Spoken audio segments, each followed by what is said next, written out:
नमस्कार बच्चों, आज हम कक्षा 8 का नैतिक शिक्षा का पाठ 3 स्वास्थ्य रक्षा पढ़ेंगे। स्वास्थ्य रक्षा में हम यह जानेंगे कि हम अपने शरीर के स्वास्थ्य की रक्षा किस प्रकार से कर सकते हैं। मनुष्य जो है प्रकृति की शस्य श्यामला गोद में जन्म लेता है, पलता है, फिर इसी में धीरे धीरे बड़ा होकर के अंत में बूढ़ा होकर के मर जाता है, फिर इन्हीं पंच तत्वों में वह विलीन हो जाता है। हमारा जो यह शरीर है ये 5 तत्वों से मिलकर बना है। मिट्टी, जल, अग्नि, आकाश, वायु। बहुत ही सामान्य सी बात है, इन 5 तत्वों से मिलकर ही इंसान का जो शरीर है वह बना है। और मनुष्य का जितने भी रोग हैं, जितनी भी परेशानियां हैं, जितने भी रोग हैं, उन सब का इलाज भी इन तत्वों में ही विलीन है। अर्थात जो हमारी प्रकृति है यह भी एक वैद्य है, एक चिकित्सिका है। तो इसी की प्रकृति के जो चिकित्सक हैं उनमें जो नाम है वो है वायु, आहार, जल, उपवास, सूर्य, व्यायाम, विचार, निद्रा। तो इस पाठ में हम यह पढ़ेंगे कि स्वास्थ्य की रक्षा में वायु, आहार, जल, ये जो चिकित्सक है इनका क्या योगदान है, ये किस प्रकार से हमारे शरीर की स्वास्थ्य की रक्षा करने में सक्षम है। तो वायु क्या है? वायु को प्राणवायु कहा जाता है। अगर वायु नहीं होगी तो हम सांस नहीं ले पाएंगे। तो वायु क्या है? प्राणदायिनी है, यह जो है प्राणवायु है। प्रातः काल का जो वायुपान है वह क्या कहलाया जाता है? अमृत पान कराया जाता है।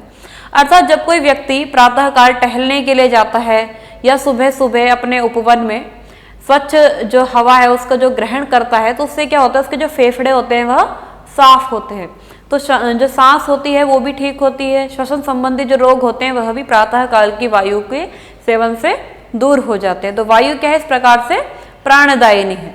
उसके बाद आता है आहार। अब आहार में क्या है? कुछ लोगों की समस्या रहती है कि वह खाना खाते रहते हैं। कुछ लोग कहते हैं कि भूख ही नहीं लगती है। ऐसा क्यों है?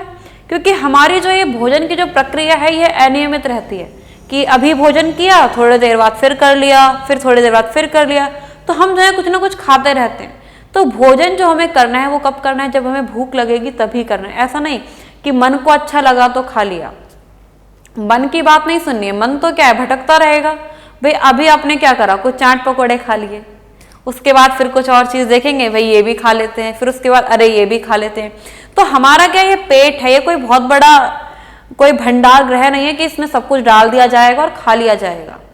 तो भाई जितना अधिक खाएंगे आंतों को उसे पचाने में मेहनत भी उतनी अधिक करनी पड़ेगी। तो जितना खाना है उतना नियमित रूप से खाना है, तभी खाना है जब भूख लगनी है।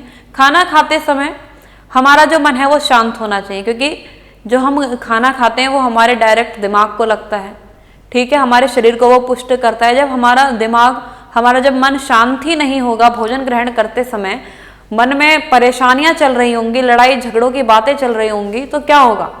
भाई खाना हमने खा लिया लेकिन लड़ाई झगड़ों की बातों में क्या हो, पता ही नहीं लगा भाई कितना खाना शरीर को लगा। जो खून बन रहा था वो भी पानी बन जाएगा।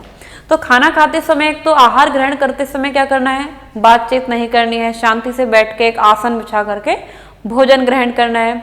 भोजन करने से पहले तो आप जल पी सकते हैं, लेकिन भोजन करने के तुरंत बाद पानी नहीं पीना है।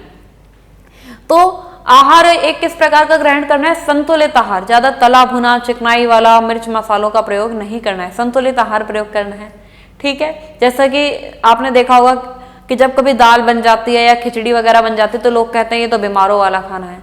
तो वो खाना बीमारों वाला नहीं है। वो दाल वगैरह, ये जो सब्जियां, ये तो पौष्टिक आहार है, संतुलित आहार है। तो अगर हमें अपने आप को स्वस्थ रखना है तो हमारी ज्यादा से ज्यादा किस चीज में रुचि होनी चाहिए कि हम जो है सब्जियों को खाएं, दाल खाएं, रोटियां खाएं। ऐसे नहीं कि चाट पकौड़े खा रहे हैं, टिक्कियां खा रहे हैं या कुछ और छोले वगैरह खा रहे हैं। ये सब चीजें भी होती हैं लेकिन एक विशेष दिन पर, ऐसा नहीं कि रोज यही सब चीजें खाई जा रही। आगे है जल। जल का क्या है? हमें दिन में कम से कम 8-9 गिलास तो पानी पीना ही चाहिए। अब आजकल क्या कर रहे हैं लोग, पानी कम पी रहे हैं, फिर उनको परेशानियां हो रही हैं, चक्कर आ रहे हैं या कमजोरी महसूस हो रही है। तो पानी का भी जो सेवन है वो नियमित रूप से होना ही चाहिए। डॉक्टर भी जितनी दवाइयां देते हैं वो या तो दूध से पीने की होती हैं या इससे जल से पीने की होती हैं। तो पानी का भी हमारे शरीर में एक बहुत ही विशेष योगदान है, क्योंकि जितना ज़्यादा हम पानी पिएंगे उतना ज़्यादा ही हमारे शरीर का क्या है, सफाइयाँ होंगी, फिर उतने ज़्यादा ही हम लोग जो है ठीक रहेंगे जल से। आगे आता उपवास। उपवास क्या है? ये व्रत करना, पूजा पाठ करना, ये उपवास नहीं है। उपवास का मतलब है कि भाई पूरे हफ्ते भर हमने जितना जो कुछ खाया है, एक दिन हम उसको भूखा रहेंगे। भूखा रहने का मतलब है कि भाई थोड़ा लिमिटेड खाएंगे, भाई आज हमने खाली फल खा लिए, तो उससे क्या होगा, आंतों को जो है थोड़ा राहत मिल जाएगी। जो आते एक हफ्ते से मेहनत कर रही थी भाई अपने खाना पचाने के लिए, जो मेहनत कर रही थी, उनको जब एक दिन का रेस्ट मिल जाएगा तो उनको भी थोड़ी ठीक लगेगा।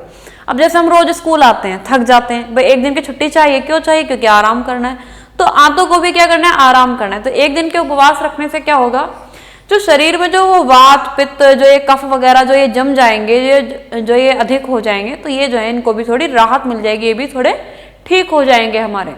तो उपवास जो है मनुष्य को हफ्ते में करना चाहिए। सूर्य का हमारे जीवन में विशेष योगदान है। सूर्य जो है ऊर्जा का केंद्र भी माना जाता है। तो सूर्य क्या है भाई, सूर्य की रोशनी में मनुष्य को उठना बैठना चाहिए, उसको विटामिन डी मिलती है सूर्य की रोशनी से। तो सूर्य, कुछ दवाएं ऐसी हैं, कुछ औषधियां ऐसी हैं आयुर्वेद में जो सूर्य की रोशनी में ही तैयार होती हैं। तो इस प्रकार से सूर्य का भी हमारे जीवन में बहुत योगदान है।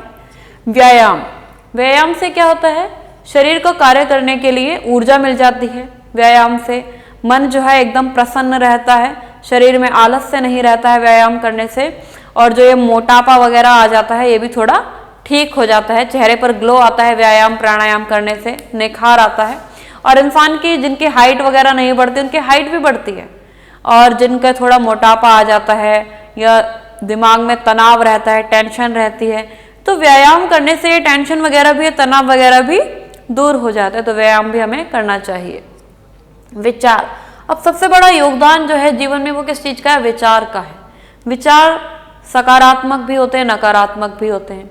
एक विचार है आप यह कर सकते हैं, एक विचार है आप यह नहीं कर सकते हैं। जब ये नहीं आ जाता है जीवन में तो मनुष्य की बहुत सारी चीजें जो है वो खत्म हो जाती हैं, यानी इच्छा शक्ति ही खत्म हो जाती है। जब इच्छाएं खत्म हो जाती है, इच्छा शक्ति खत्म हो जाती है, तो फिर वो सोचता है क्यों करना है, छोड़ो ना, मैं करता ही नहीं। जब दिमाग में ये आएगा ना विचार कि हाँ मैं ऐसा कर सकता हूँ, तो वो उस चीज के लिए भले ही उसको वो बार बार गिरेगा, फिर वो उठने की कोशिश करेगा कि नहीं मैं करूंगा। वो तो चाहे फिर वो जो है हारे या फिर वो चाहे पास होने से रह जाए, लेकिन वो जो है अपनी कोशिश नहीं छोड़ता, अपनी कोशिश वो निरंतर करता रहता है। तो विचार जो है मनुष्य के सकारात्मक होने चाहिए, क्योंकि नकारात्मक विचार से क्या होता है, मनुष्य के व्यक्तित्व पर भी बहुत ज्यादा उसका प्रभाव पड़ता है। नकारात्मक विचार से क्या होता है, एक तो चेहरे की जो शालीनता होती है, जो सौम्यता होती है, एक मासूमियत जो होती है वो खत्म हो जाती है। क्योंकि नकारात्मक विचार में क्या होता है, मनुष्य निराशा में चला जाता है, उसके वो डिप्रेशन में चला जाएगा, निराश हो जाएगा। क्योंकि हर जगह तो उसके मन में क्या रहा है, नहीं नहीं नहीं। जितना ज्यादा जीवन में नहीं नहीं होगा उतना ज्यादा मनुष्य निराश होगा, जितना ज्यादा हाँ हाँ होगा उतना ज्यादा मनुष्य क्या होगा, और आगे बढ़ता जाएगा। तो मनुष्य के विचार होने चाहिए हमेशा सकारात्मक।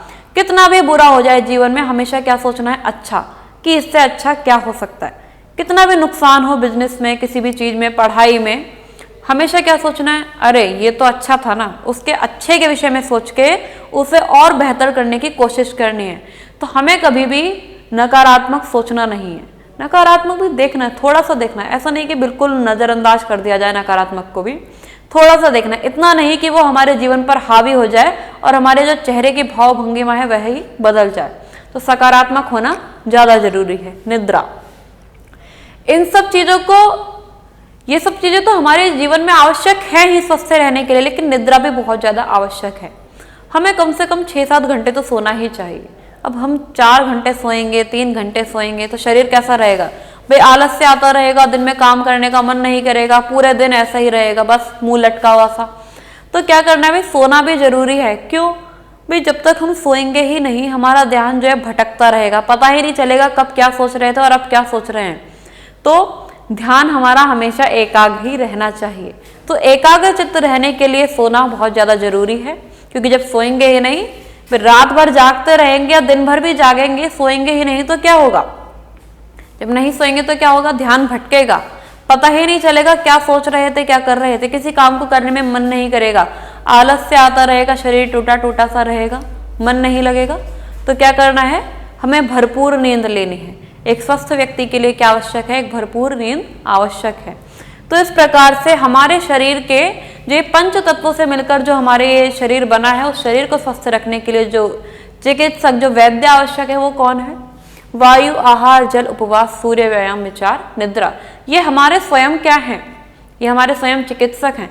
हमें किसी डॉक्टर के पास जाने की आवश्यकता नहीं होगी यदि हमारे विचार अच्छे होंगे, हमारा खाना अच्छा होगा, हम व्यायाम नियमित रूप से करते रहेंगे, सुबह सुबह अच्छी हवा का यूज करेंगे। ऐसा नहीं कि पंखा चल रहा है या एसी चल रहा है तो अच्छी हवा आ रही है, वो हवा नहीं है। हवा क्या है? जो खुले वातावरण में आ रही है, पेड़ पौधों के बीच में आ रही है, वो है अच्छी हवा। तो ये सारी चीजें अगर हम नियमित रूप से करते रहेंगे, इन सब चीजों का सेवन करेंगे, इन सब चीजों का पालन करेंगे, व्यायाम करेंगे, चेहरे पर भी निखार होगा, शरीर भी थोड़ा, वजन भी थोड़ा कम हो जाएगा। तो ये सब चीजें क्या है? हमारे लिए आवश्यक है। तो स्वास्थ्य रक्षा आप सभी को समझ में आ गई होगी। मैं समझती हूँ कि आप सभी बच्चे अपने अपने घरों में अपना अच्छा अच्छा खाना खाएंगे। ये नहीं कि गोलगप्पे खा रहे हैं, समोसे खा रहे हैं, चटनियाँ खा रहे हैं, ये खा रहे हैं, वो खा रहे हैं। तो मैं समझती हूँ कि आप सभी बच्चे भी अपने खाने पर थोड़ा ध्यान देंगे, सुबह सुबह टहलने जाएंगे, व्यायाम करेंगे। और आजकल तो वैसे भी कोरोना का टाइम है, तो कोरोना जो एक महामारी है ये फैली हुई है पूरे विश्व में, तो इससे लड़ने के लिए अभी हम लोग क्या कर रहे हैं? कुछ भी नहीं कर रहे, घर में बस लॉकडाउन में पड़े हुए हैं, मोबाइल चला रहे हैं, ये सब कर रहे हैं, बस पढ़ लिया थोड़ा बहुत फिर लेट गए। तो लेटे लेटे लेटे लेटे रहने से भी क्या हो रहा है? शरीर क्या आलस से आ रहा है ना। तो हम बाहर नहीं भी जा रहे हैं तो घर की छत पर तो टहल ही सकते हैं। भाई छत तो किसी की बंद नहीं है, छत पर टहल सकते हैं, खाना सब दाल चावल ये सब खा सकते हैं ना, सब्जी वगैरह। तो हमें जो है इस कोरोना से लड़ने के लिए भी और अपने स्वास्थ्य को स्वस्थ रखने के लिए भी इन सब चीज़ों का प्रयोग अभी से करना पड़ेगा, तभी हम और आप अगले 2021 देख पाएंगे, नहीं तो ऐसे ही हो जाएगा सब। ठीक है, तो इसके जो PDF के माध्यम से इसके जो नोट्स हैं वो आपको भेज दिए जाएंगे। धन्यवाद।